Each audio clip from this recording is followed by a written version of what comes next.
El día de hoy nos movemos ya en la recta final de las 8 bienaventuranzas que sirvieron como introducción al Sermón del Monte o el Sermón de la Montaña que predicó nuestro Señor Jesucristo y que fue el primer sermón que tenemos registrado de él en la Biblia. Ya por 5 semanas hemos estado meditando en 12 versos nada más que contienen las bienaventuranzas. Estas se pueden ver también como 8 características esenciales que poseen los cristianos.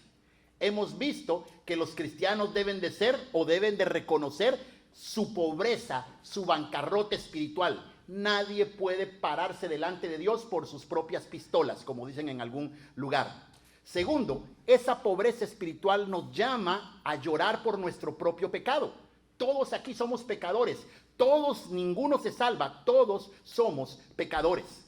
Y esa condición nos llama a ser mansos y humildes delante de Dios, porque Dios es tan santo que si nos queremos presentar delante de Él, solo lo podemos hacer con la cabeza agachada. Y también enfrente de nuestros demás compañeros y hermanos tenemos que ser humildes y aprender a tratarlos a ellos como superiores a nosotros mismos, porque dice la Biblia que en cada uno de nosotros la imagen de Dios está presente.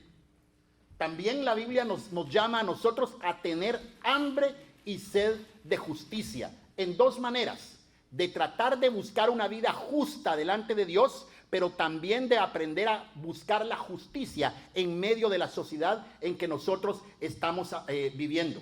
Y eso nos llama a ser misericordiosos. Dios nos ha perdonado, Dios ha sido misericordioso con nosotros. Nosotros tenemos que aprender a ser misericordiosos y a perdonar a todas las demás personas. Y por último, le decía, en la recta final, tenemos que aprender a tener un corazón limpio, a ser pacificadores y padecer persecución por causa de la justicia. El día de hoy vamos a ver entonces esta 6ª característica. Así que por favor, únanse conmigo para leer al unísono el verso que estaremos estudiando esta semana. Solo hay que leer todos juntos el verso que está allí. ¿Lo leemos juntos? Bienaventurados los de limpio corazón, porque ellos verán a Dios. Una vez más, bienaventurados los de limpio corazón, porque ellos verán a Dios. Oremos. Padre, te damos muchas gracias en esta mañana, porque tú estás aquí con nosotros.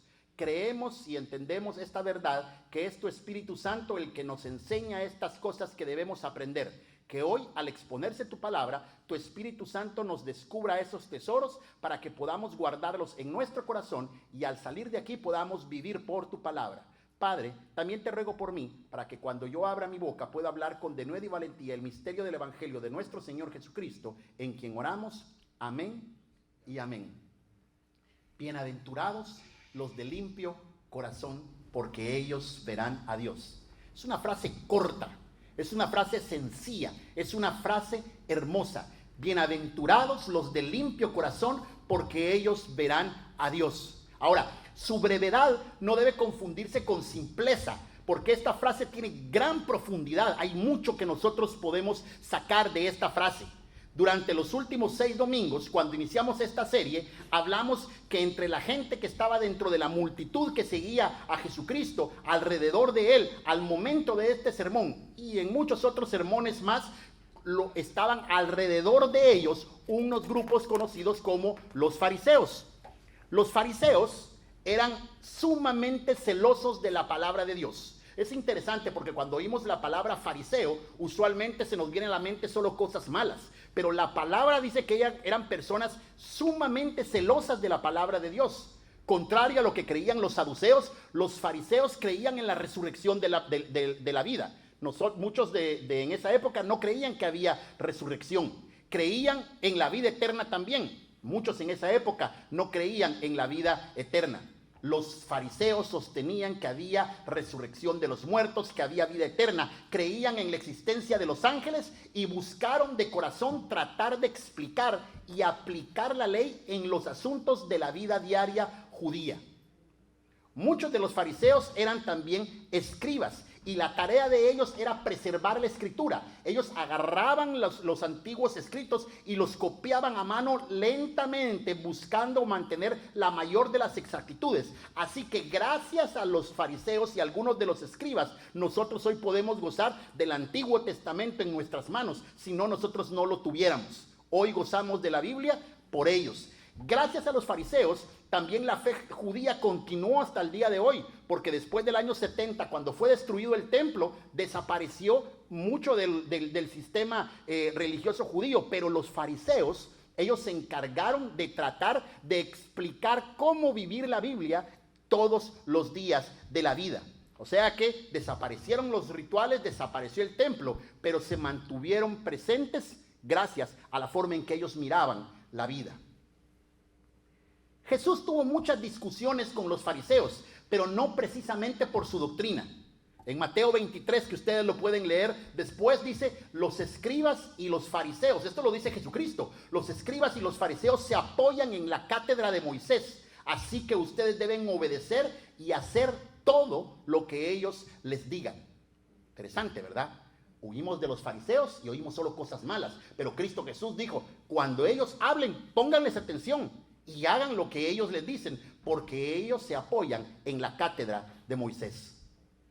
Para poner un ejemplo del celo que tenían los fariseos por la palabra de Dios, decía que había que guardar el sábado, por ejemplo. Ellos decían, hay que guardar el sábado, la que la ley decía. Entonces los fariseos se empezaron a preguntar, ¿qué significa guardar el sábado? ¿Podemos trabajar? Dicen, no podemos trabajar. Bueno, ¿qué es trabajar? Y así empezaron a hacer categorías de qué significa trabajar y qué no significa trabajar. Algunos dicen que se hicieron 36 o 39 categorías para tratar de explicar qué es trabajar. ¿Trabajar es caminar media cuadra? No, usted puede caminar media cuadra. Y si camino una cuadra, tal vez eso ya es trabajo. Entonces no caminen una cuadra. A ese extremo llegaban ellos. Más adelante, en el mismo capítulo 23 de Mateo, Jesús da una serie de ejemplos de cómo los fariseos llevaban al extremo sus interpretaciones.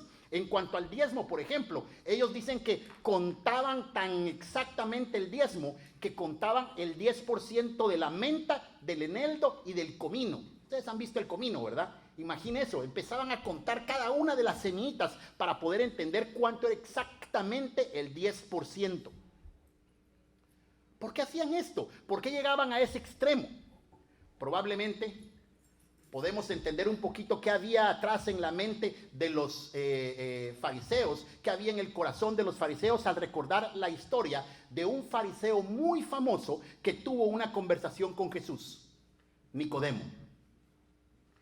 Nicodemo, según nos narra el Evangelio de Juan en el capítulo 3, era un fariseo muy importante entre los judíos. Y una noche, él, cuando Jesús estaba allí, se acercó con una pregunta. Ese día Jesús no quería andarse por las ramas, no quería andarse por los vericuetos, así que empieza la conversación de esta manera. Le dice, maestro, sabemos que has venido de parte de Dios como maestro, porque nadie podría hacer las señales que tú haces si Dios no estuviera con él. No hay pregunta, pero Jesús conoce nuestros corazones. Entonces Jesús le respondió, de cierto te digo, que el que no nace de nuevo no puede ver el reino de los cielos. La pregunta que Nicodemo quería hacer y que nunca hizo es, y que Jesús de plano respondió es, ¿cómo puedo entrar al reino? ¿Cómo puedo ser salvo? ¿Cómo puedo ver a Dios? Esa era la misma pregunta que hizo el joven rico. ¿Se recuerdan de esa historia? Cuando él le preguntó, ¿qué debo de hacer para heredar la vida eterna? Es lo mismo que le preguntó el intérprete de la ley cuando trataba de poner a prueba a Jesús. ¿Qué tengo que hacer para heredar la vida eterna? Cada una de estas preguntas tiene la misma idea detrás. ¿Qué es lo que hay que hacer? Y a eso se dedicaron los fariseos, a tratar de enumerar todo lo que había que hacer para alcanzar la vida eterna. Recuérdense, si los fariseos sí creían en la vida eterna, así que les preocupaba qué es lo que hay que hacer. Y así fueron creando ellos un sistema legalista lleno de leyes, lleno de pasos, lleno de liturgias que tenían como objetivo alcanzar una vida perfecta, digna del reino de Dios, digna de la vida eterna. Y se volvieron expertos y se volvieron orgullosos de la vida en que vivían sus vidas perfectas. Es como el problema de todos nosotros, ¿verdad? Preguntamos qué hay que hacer para alcanzar. Todos preguntan, ¿será que es suficiente con?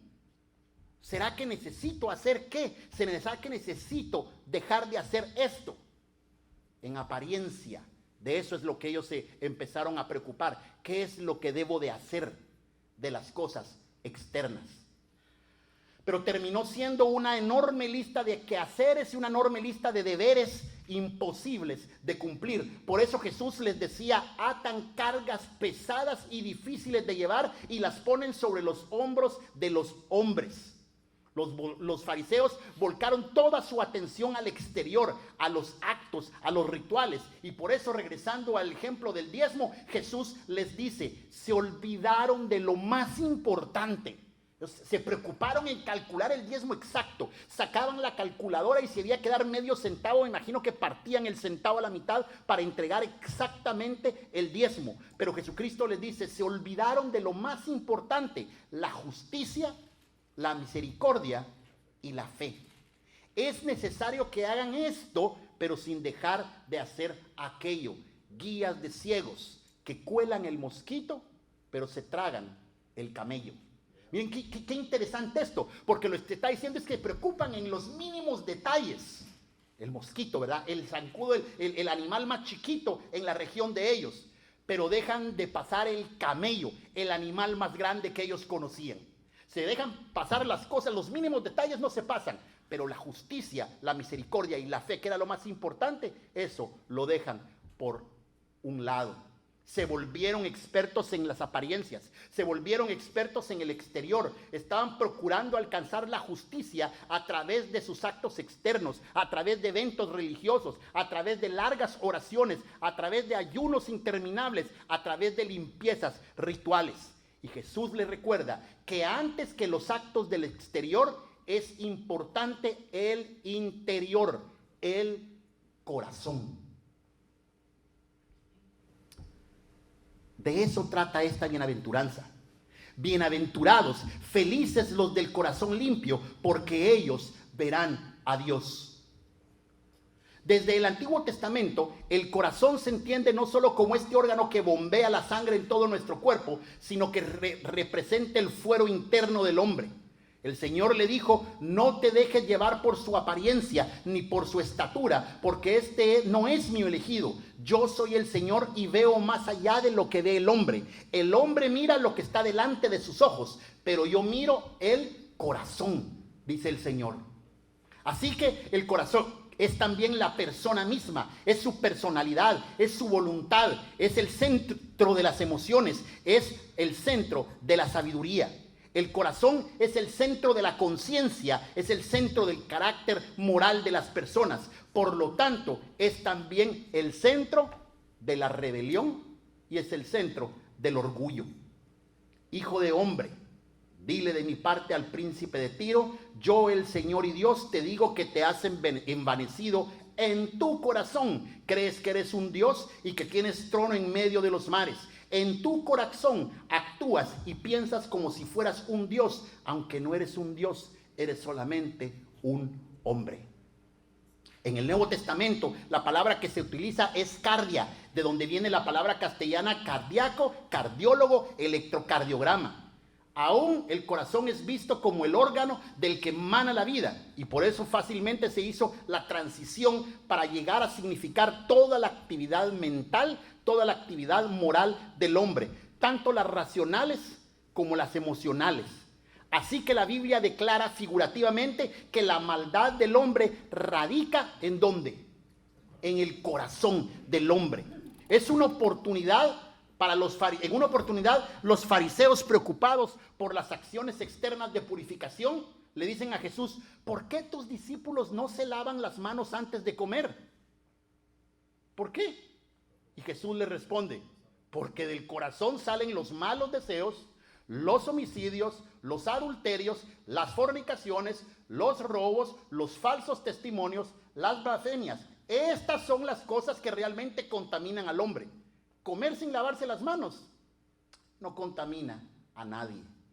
Así que el corazón, en su sentido moral, incluye las emociones, incluye la razón, incluye la voluntad. Como Dios, lo vimos ya ahorita, a Dios le interesa nuestro fuero interno, le interesan nuestras emociones, le interesa nuestra razón, le interesa nuestra voluntad, lo que nos hace ser quienes somos, no quienes aparentamos ser. Alguien dijo por allí, somos seres humanos, no seres humanos. En el orden de las cosas, primero va tu ser y luego va tu hacer. Primero va tu corazón y luego van tus actos. Y aquí es donde entra en juego el adjetivo. Nuestro corazón debe de ser limpio. Nuestro corazón debe ser puro. Nuestro corazón debe ser libre de tachas, libre de culpas. Respecto al agua lo entendemos, ¿verdad? El agua es pura cuando está libre de contaminantes. Respecto al aire lo entendemos también. El aire es puro cuando está libre de contaminantes. Y era allí donde fallaban los fariseos y donde fallamos todos los seres humanos. Cuando hablamos de pureza, usualmente nos comparamos con alguien más. En una parábola narrada por Jesús y registrada en Lucas capítulo 18, él dice: 2 hombres fueron al templo a orar. Uno de ellos era un fariseo y el otro era un cobrador de impuestos.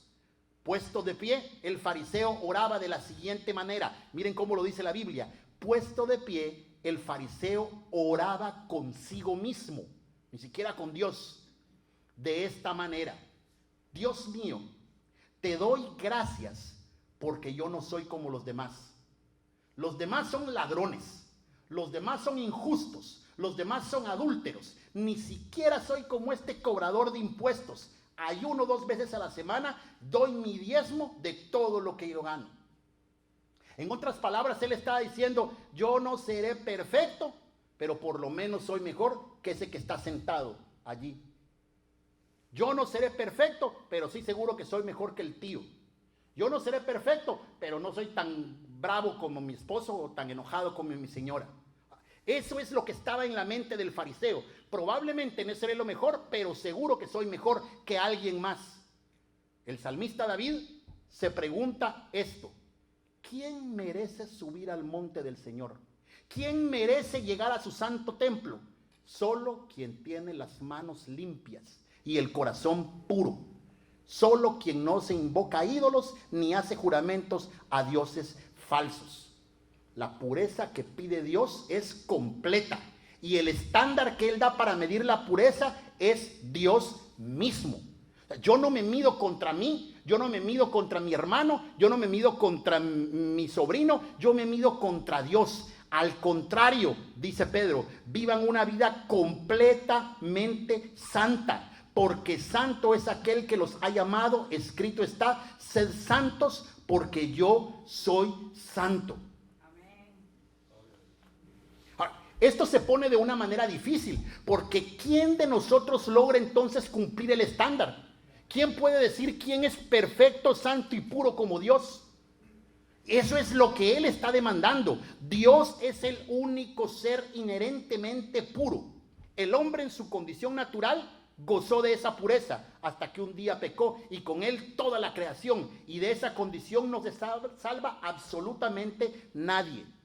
Pablo dice en Romanos 3, no hay ni uno solo que sea justo. No hay ni una sola persona que quiera buscar. No hay ni una persona que entienda. No hay quien busque a Dios. Todos se desviaron, a una se han corrompido. No hay quien haga lo bueno. No hay ni siquiera uno. ¿Quién de aquí es puro para presentarse a Dios? ¿Quién de aquí tiene el corazón limpio? ¿Quién de aquí tiene las manos limpias? Y Pablo dice, no hay ni siquiera uno. Así que el gran problema de todos los hombres es que no hay uno solo que llegue a cumplir el estándar de la pureza requerida por Dios. No hay ni siquiera uno en este mundo que pueda llamarse puro o que pueda purificarse a sí mismo. El rey David lo sabía muy bien, que cuando contempló su propia impureza, recurrió al único que podía limpiarlo. El rey David le dice, purifícame con hisopo y entonces estaré limpio. Lávame, Señor, y estaré más blanco que la nieve. Lléname del gozo y de la alegría. Revive estos huesos que has abatido. No te fijes, por favor, en mis pecados, sino, Señor, borra todas mis maldades. Dios mío, crea en mí un corazón limpio. Renueva en mí un espíritu de rectitud. Solo Dios puede cambiar nuestro corazón. Solo Dios puede cambiar nuestra voluntad. Solo Dios puede cambiar nuestro ser. Desde lo más profundo de nosotros hacia afuera. Solo Dios lo puede hacer. Y lo mejor de todo es que es una promesa. Dios no nos dejó al azar. Él dijo desde la antigüedad que Él iba a hacer eso. Esparciré agua limpia sobre ustedes y ustedes quedarán limpios de sus impurezas. Esa fue la razón por la que Jesucristo dio su vida por nosotros en la cruz del Calvario. Alcanzar nuestra pureza, una pureza que sin ser nuestra se convierte en nuestra porque Él la alcanzó por nosotros. Amén. Quien se dio a sí mismo por nosotros para redimirnos de toda iniquidad y purificar para sí un pueblo propio que sea celoso de buenas obras. Así que cuando preguntamos cómo se obtiene esa pureza, cómo puedo llegar a ser santo, cómo podemos alcanzar el estándar de tener un corazón puro que agrade a Dios, la respuesta es que como no podemos hacer nada por nosotros, solo se puede obtener por gracia, por un regalo. Se obtiene porque Dios así lo quiso. Yo no puedo limpiarme, pero Él me limpió a través del sacrificio de Cristo Jesús en la cruz del Calvario. Yo no puedo limpiar mi corazón, pero Él de su sangre tomó para limpiarlo por completo. Él me limpió en la cruz del Calvario. La sangre de Jesucristo nos limpia de todo pecado. Amén. Y esa limpieza se recibe por fe. Desde el principio hasta el final ha sido siempre la fe. No es lo que yo haga. Lo que yo haga no alcanza para agradar nunca a Dios. No es lo que yo deje de hacer. Lo que yo deje de hacer nunca alcanza para agradar a Dios. No es en qué iglesia me congrego.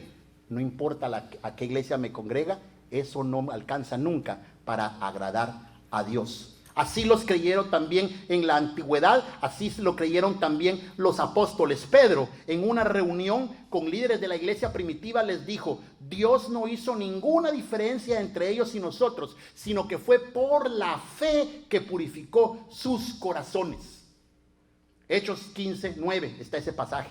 El camino es la gracia y la gracia está en la cruz del Calvario. Así que debemos de correr hacia la cruz, debemos de correr hacia Cristo Jesús y decirle, como lo hizo el rey David: por favor, Dios, límpiame.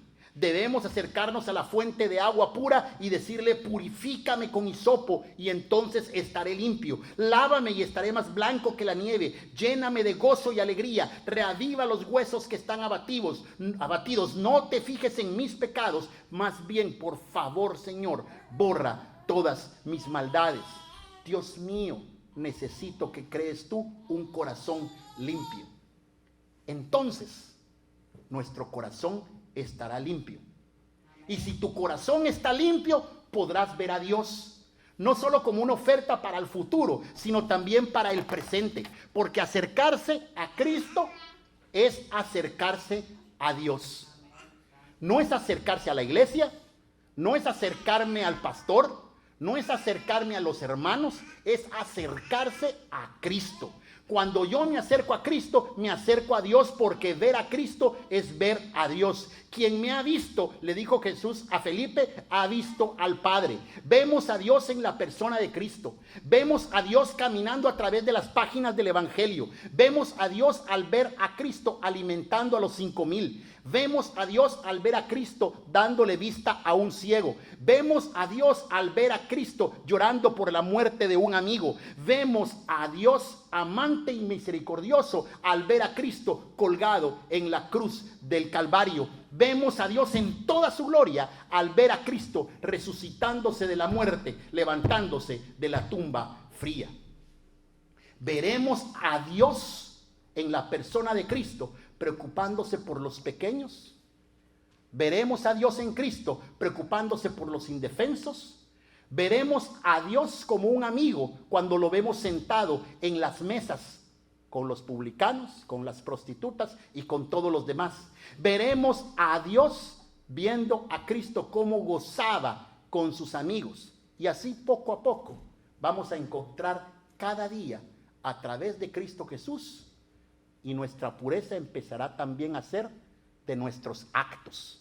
Porque cuando nuestro corazón es cambiado, entonces nuestros actos empiezan a cambiar. Es al revés. Usualmente intentamos ver qué hacemos para ser limpio. Lo que la Biblia nos dice es, si tu corazón es cambiado, entonces vas a poder actuar como se supone que debes actuar. ¿Y cómo limpio mi corazón? No puedes. ¿Y entonces qué le hago? Le pides a Dios. Él sí puede. Él va a limpiar tu corazón. Cuando nosotros recibimos un corazón cambiado, entonces nuestros actos empiezan a cambiar.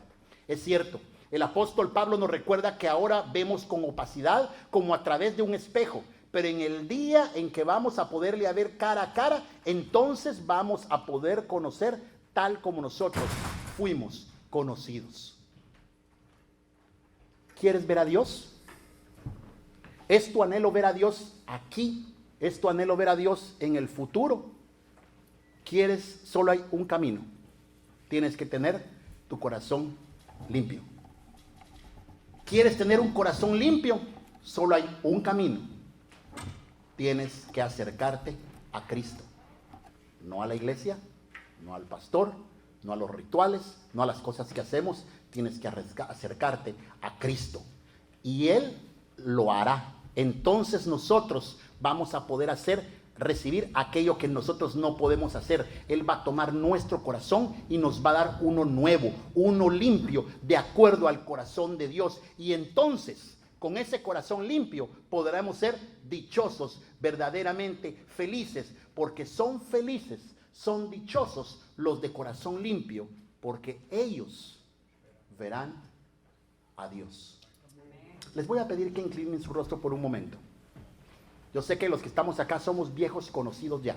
Nos conocemos y nos hemos visto ya por algún tiempo.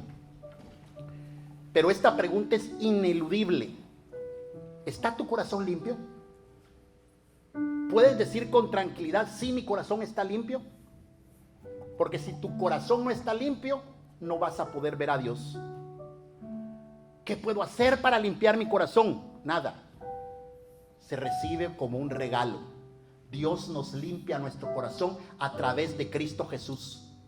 Si tú nunca te has acercado a Él y le has dicho, Padre Santo, limpia mi corazón, hoy es el día, hoy es el momento.